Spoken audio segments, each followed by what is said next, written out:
ভাই, মাস্টার তাইলে সামাদ্রে কোন জায়গায় নিয়ে যাইতে বলছে? মাস্টারের সাথে কি কথা বলছিলেন? তাহলে সামাদ্রে এখন নিয়া কোন জায়গায় যাইমো? মাস্টার তো বলল ওর বাসায় নিয়ে যাইতে।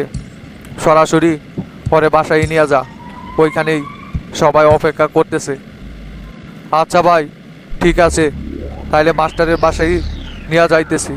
আমি তো ভাই ভাবতেছি আমাদের কথা, ওর যে কি ক্ষতি হইব আল্লাহ ভালো জানে। যে পরিমাণের রাইগা আছে সবাই ওর উপর, ওর তো অবস্থা খারাপ বানিয়ে সাইরা দিব। গোল্লা তো আরও পুঁজি মারে না কিস আমাদের পাশায়। যা পারে করুক গা, ওইগুলো আমার দেখার সময় নাই। আমি যেই বিপদ থেকে বাঁচতে পারছি এটাই সবচাইতে বড় শুকরিয়া আল্লাহর কাছে। কত বড় একটা ঝামেলায় ফালাইছিল শালায়, চিন্তা করে দেখছস? যেরকম আকাম করছে সেই রকম এখন চোদন খাইব। এখানে আমার আর কিছু করার নাই। ওর সাপোর্ট নিয়ে কথা বললে শেষে মাস্টার আমারই দোষ দিবনি। এমনিতে আমার উপর সবাই রাইগা আছে। হ ভাই, ঠিকই বলছেন আপনি। ওর জন্য আমাদের বিপদ ডাইকা নিয়ে আসার কোনো দরকার নাই। সুন্দর করে মাস্টারের হাতে পরে তুইলা দিমু, পরেরটা পরে মাস্টার বুঝবনি। ওরা মারুক কাটুক যাই মনে তাই করুক, সেটা একান্ত ওদের ব্যাপার। এখানে আমাদের নাক গলানোটাই ভুল হইব। আমরা শুধু ওর হাতে তুইলা দিয়া চলে আসবো ভাই, ওইখানে আমরা আর কোনো কিছু তদারকি করবো না।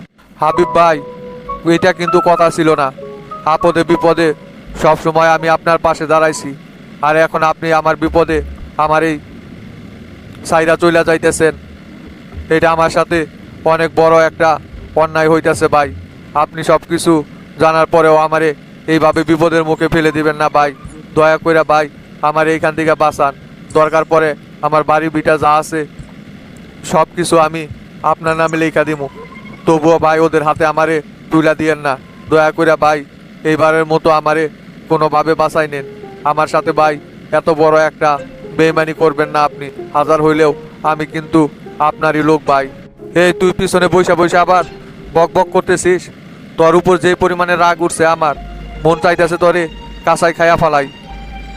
কে রে, তুই যে আকামরা করবার গেছস, আমার কাছে কি তুই একবারের জন্য পরামর্শ করতে আসতে পারলি না? সকল কাজেই তো আমার সাথে পরামর্শ করিস। এত বড় একটা আকাম করবি সেটা আমারে জানাইলি না কেন? টাকা 20 লাখ দেখছ আর লোল পড়তেছে জিলবা দিয়া, তাই না? লোভ সামলাতে পারো না। কোন জায়গায় কোন পদক্ষেপ নিতে হইব সেটাই তো এখন পর্যন্ত তুই বুঝস নাই। তোরে আমার লগে রাইখা আমি পড়ছি বিপদে। তোর মতো কর্মী থাকার চাইতে না থাকাই ভালো। চুপচাপ ওইখানে বসে থাক, তাহলে কিন্তু এক লাথি দিয়া গাড়ির থেকে নামাই দিব। আর এই জাহাঙ্গীর, তুই কি গাড়ি চালানো ভুলে গেছস নাকি? এটা কি গাড়ি চালাইতেছস না গরুর গাড়ি চালাইতেছস? এত সময় লাগে মাস্টারের বাড়ি যাইতে? ফুল গিয়ারে গাড়ি টান, যত তাড়াতাড়ি সম্ভব ওখানে পৌঁছাইতে হইব আমার। এই বিপদ ঘাট থেকে না নামা পর্যন্ত কোনো শান্তি নাই আমার। যত তাড়াতাড়ি সম্ভব এই বিপদ আগে দূর করি। এ মাস্টার, এই যে নাও তোমাদের আসামি দইরা নিয়ে আইছি। এখন ওর সাথে কি করবা সেটা তোমাদের ব্যাপার। আমার যা কাজ ছিল সেটা আমি কইরা দিছি, বাকিটা এখন তোমরা বুঝা নেও। অবশেষে তাহলে অনেক জল্পনা কল্পনার পর সামাদ তোরে খুঁজে নিয়ে আসলাম, তাই না? তুই কি মনে করছিলি রে সামাদ, তুই আমাদের থেকে পলাইয়া বাঁচতে পারবি? আজ পর্যন্ত আমাদের ক্ষতি করার চেষ্টা কইরা কেউ এখন পর্যন্ত পালাইয়া কুল পায় নাই। আর তুই সামাদ কি করে ভাবলি যে আমাদের এত বড় একটা ক্ষতি কইরা তুই পালাইয়া থাকবি? চাচা, আমার ভুল হইয়া গেছে, আমি বুঝতে পারি নাই চাচা। শয়তানের পাল্লায় পইরা এ অকম্ড কইরা পালাইছিলাম চাচা। দয়া কইরা চাচা এবারের মতো আমারে ক্ষমা কইরা দেন চাচা। জীবনে আর কোনোদিন এই ধরনের ভুল করবো না আমি। যা করছি করছি, এবারের মতো আমারে কোনোভাবে ক্ষমা করে দেন চাচা। হুহু, কাইন্দা কাইডা কোনো লাভ নাই রে সামাদ। তুই যে অপরাধ করছিস এটা ক্ষমার অযোগ্য। তোরে মাগুর মাছ দিয়ে খাওয়ানোর নির্দেশ আইছে, তোরে কোনোভাবেই আর ক্ষমা করা যাইব না। তোর সাহস অনেক বড় হয়ে গেছে। তুই কোন সাহসে শামসুর ছোট ভাই টেরারে কিডন্যাপ করলি? আমি তো তোর সাহস দেখে নিজেই অবাক হইয়া যাই। সারা বাংলাদেশ যে নিয়ন্ত্রণ কইরা চলতেছে, যার ভয়ে বড় বড় এমপি মন্ত্রীরা পালাইয়া বেড়াইতেছে, আর সেই শামসুর ছোট ভাইরে তুই বগুড়া থেকে কিডন্যাপ করস? হাইরে তোর সাহস রে! চাচা, ওর সাথে আপনি কিসের এত শোল সুতানো আলাপ পাঠতেছেন? ওর আগে পটাপট কয়েকটা লাগাই নই, তারপর ওর মুখ থেকে কথা বের করবেন। প্রতিটা কথায় কথায় ওর উপর অ্যাকশন শুরু হইব। এখন ওর কোনো বাসন নাই। এইবার মারতে মারতে ওরে আজকা মাইরাই ফেলাই দিব আমি। চাচা, আপনি কিন্তু আমারে ফিরাইতে আইসেন না, বইলা দিলাম। এই গোল্লা, তুই এখন ওই জায়গায় দাঁড়ায় আসিস মানে? লাগাস নাকে শালাক। বেশি মাথা গরম হয়ে গেলে কিন্তু সামাদ্রে থুয়ে আমি তরি লাগানি শুরু করবো। তরে কি বলছি মনে নাই? পটাপট লাগা কয়েকটা। ওর সাথে কোনো রকমের দয়া দেখানো হবে না। পরে অল টাইম এখন মাইরের উপর রাখ খালি। খারারে সামাদ, তো কাজকা মারতে মারতে মাইরাই ফালামু। তরে যতই মারি না কেন আমার গাও থেকে এক ফোঁটা রাগ কমবো না। তরে আজকে মাইরাই ফেলাই দিব রে সামাদ। তরে আমার হাত থেকে আজকে আর কেউ বাঁচাইতে পারতেছে না। এই মিজান, এই মিন, এদিকে আয় তাড়াতাড়ি। শালার বেটাই মিজান কাজের সুম কই গেল রে? আমার চাপাটিটা তাড়াতাড়ি নিয়ে আস। ওর পাশা বরাবর আগে 3টা পোস্ট দিয়া নই আমি। এই থাম একটু, তোরা কি শুরু করলি তোরা এইসব? আগে এই জায়গায় ওরে মারপিট করা যাইব না। আসতে না আসতে মারপিট শুরু হইয়া দিছে। একবারে এক বিন্দু ধৈর্যও নাই। শোনে, ওরে আপাতত এখন নিয়া গোডাউনে আটকায় রাখে। শামসুর সাথে আগে কথা বলি, দেখি শামসু কি পদক্ষেপ নিতে বলে। আগে ওরে আর মারিস না, শামসু শুনলে আবার রাগ করতে পারে। আগে শামসুর সাথে কথা বলি আমি। চাচা, আপনি গোল্লারে থামতে বললেন না তো? ওর উপর বসার না দিলে মনটা শান্ত হইব না। ওর জন্য অনেক কষ্ট কইরা এইখানে আইছি। শুধুমাত্র ওই যদি সাহায্য না করতো তাহলে লাল বাদশার বাপেরও ক্ষমতা ছিল না যে আমারে বগুড়া থেকে বের করে নিয়ে যায়।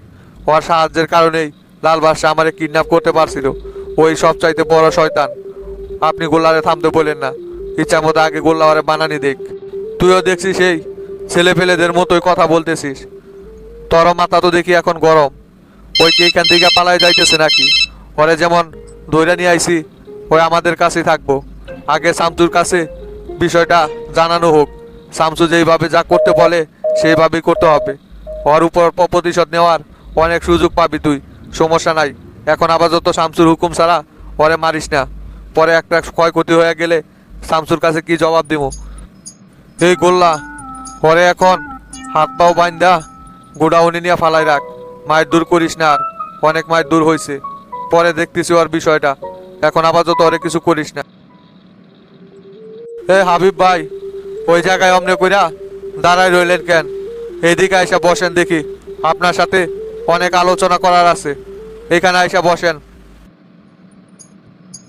দেখলা তো মাস্টার, তোমরা সকলে মিলা তো আমার উপর সন্দেহ করছিলা যে আমি সামাদ্রে দিয়া টেরারে কিডন্যাপ করাইছি।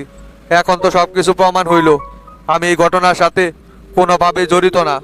তোমরা মাস্টার এতদিন আমার সঙ্গে থাইকাও আমারে চিনতে পারলা না। এই বিষয়টাই আমি খুব কষ্ট পাইলাম মাস্টার। শামসু পর্যন্ত আমারে অনবিশ্বাস করতেছে।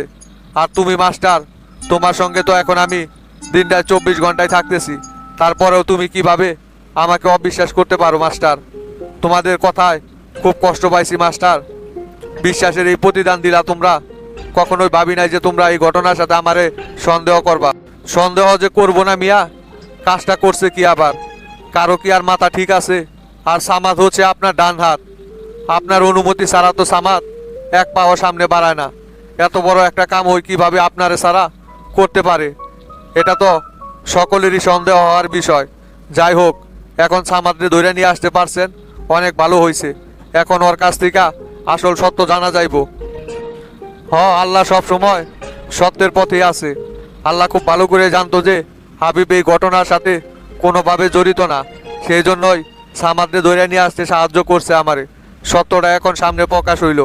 শামসুরে বইলা দিও মাস্টার যে হাবিব ভাই এই ঘটনার সাথে জড়িত ছিল না।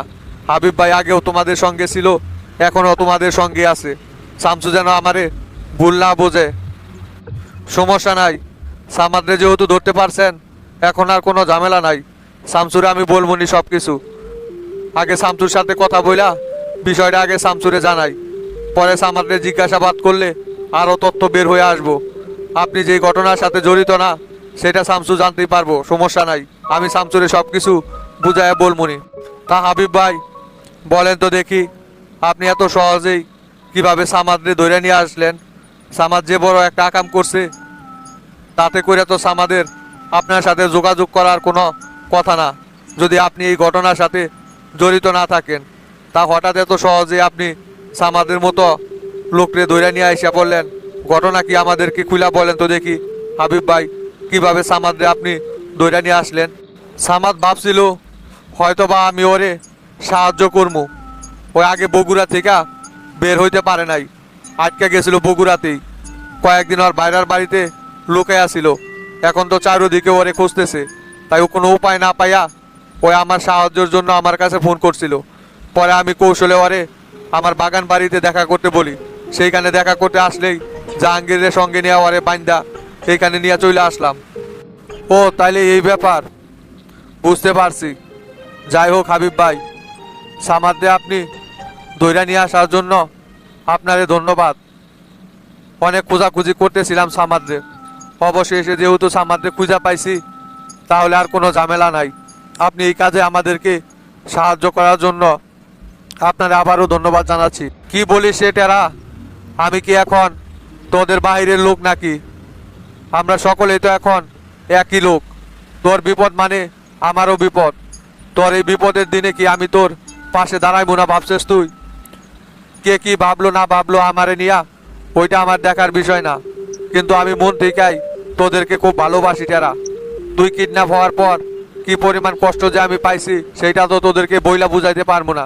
অথচ সেই তোরাই আমার উপরই সম্পূর্ণ দোষ দিয়া দিলি।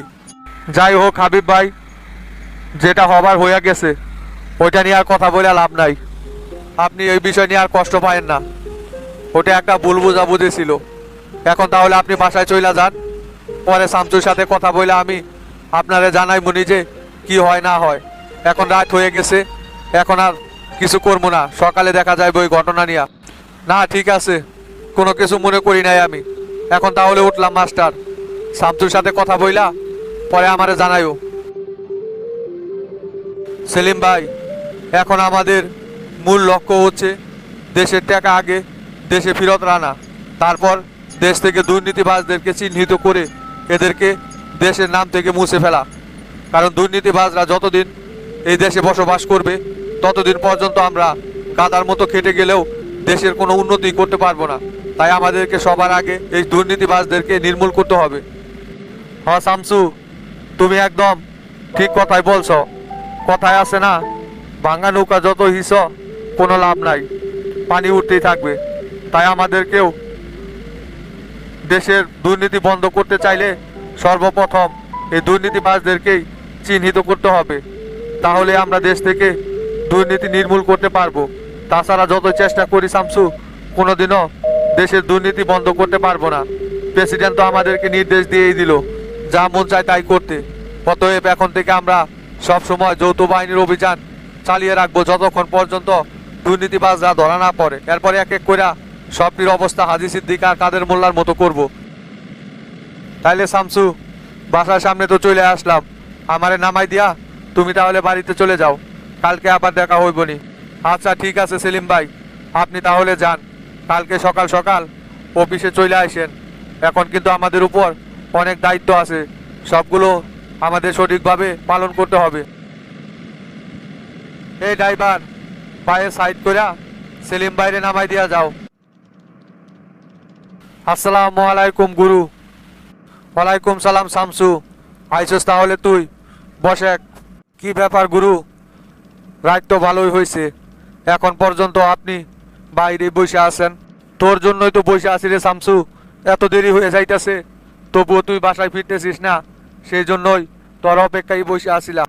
আর বললেন না গুরু, এখন কাজের প্রেসার অনেকটাই বেড়ে গিয়েছে।